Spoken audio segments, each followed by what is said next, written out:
Il y a réellement de bonnes façons de faire un plan? Y a-t-il un secret pour avoir une belle image? C'est ce que nous allons voir et tout de suite. Déjà, oui, il y a de bonnes façons de faire un plan, mais je dirais qu'il y a avant tout une contrainte qui permet la méthode. Je m'explique, parfois on n'a pas forcément la technique pour faire exactement l'idée qu'on a en tête, donc on va très probablement s'amuser à trouver des alternatives, sans pour autant changer le scénario. Par exemple, dans cet épisode du Nexus 6, le scénario dit « On voit un vaisseau qui en explose un autre ». Point.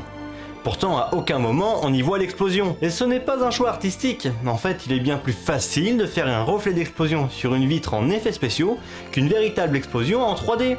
Donc les plans sont pensés autrement, sans pour autant changer le sens de l'histoire. Parce que finalement, c'est ça le plus important, ne pas changer le sens de l'histoire. Mais on va se rendre compte qu'à ce rythme-là, on est limité et soumis à des contraintes de plus en plus restreintes. Pas le bon décor, pas de lumière, pas le bon matériel, pas de son, pas d'équipe, etc., etc. Pourtant, dites-vous qu'être soumis à certaines contraintes nous pousse généralement à trouver d'autres méthodes, parce que c'est ce qu'on fait dans la vie de tous les jours, au quotidien. En fin de compte, il y a mille et une façons de faire un plan. D'ailleurs, on en vient à se demander si